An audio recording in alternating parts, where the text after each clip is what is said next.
So let's start.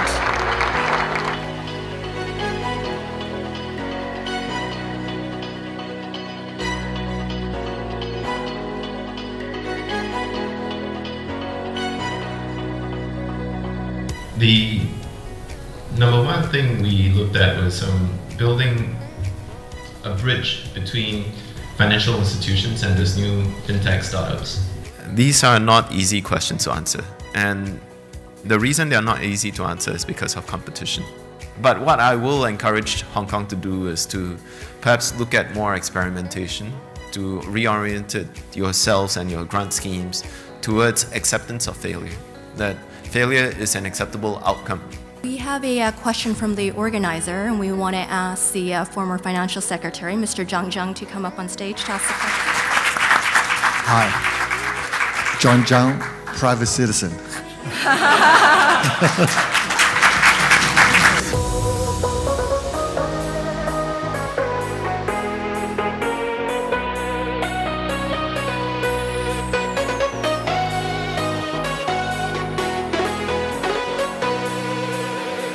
It's always been the case, when new ways of doing things come up, there are always people who move ahead and always people who fall behind, and there's different reasons for that. But I see ourselves as an enabler. I think that for any relationship to succeed, whether it's a friendship, a romantic relationship or a business relationship, each person, each counterparty in that relationship has to focus on what they're good at, what their strengths are. I don't think of it as disruption, I think of it more as natural selection. Okay. I've got a degree in evolutionary biology. I'm down with that. Yes. Okay. Yeah. I trust the big banks not to go out of business, and I trust them to make a lot of money so they can pay their executives a lot of money, and I trust them to rip me off at every turn. So I look into the history, and I found out that not a politics, not anything, only the technology innovations can make this world a better place. So we are cutting down the banks. Anyway, it's a joke. Are you friend or enemy? Like, our company's vision is actually be a human being.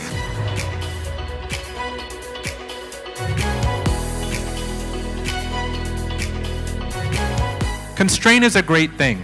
It's when you don't have a lot of capital and you don't have a lot of time, you really can come up with creative and special things. When things are too comfortable, you have too much capital, you have too much runway, there is a tendency to let that run too long.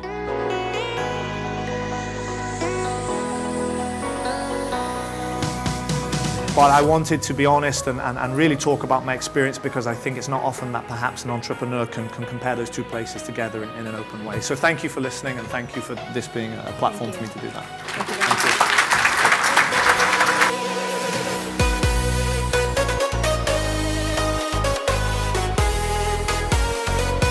you. More importantly, as fintech starts to evolve, I would love to see passive income platforms become a reality where, the average citizen can get a return on money that they have and understand that it's secure and it's safe.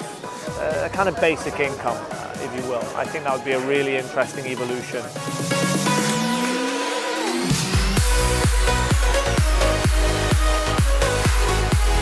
It's incredible over the course of the last really 2-3 years how prevalent fintechs have become in Hong Kong, and I think it's a natural place to start a financial company, and I think it's only the beginning.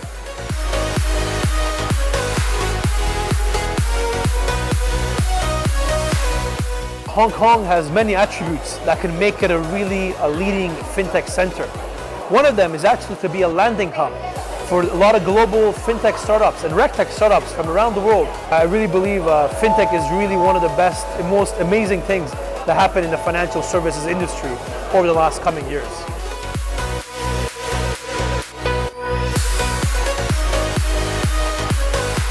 Because Hong Kong has been the finance hub for a long time, I don't see why not.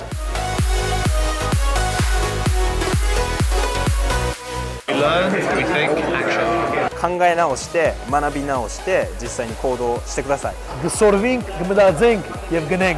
다시 생각하고 다시 배우고 행동한다. 핀텍 컨퍼런스 2017.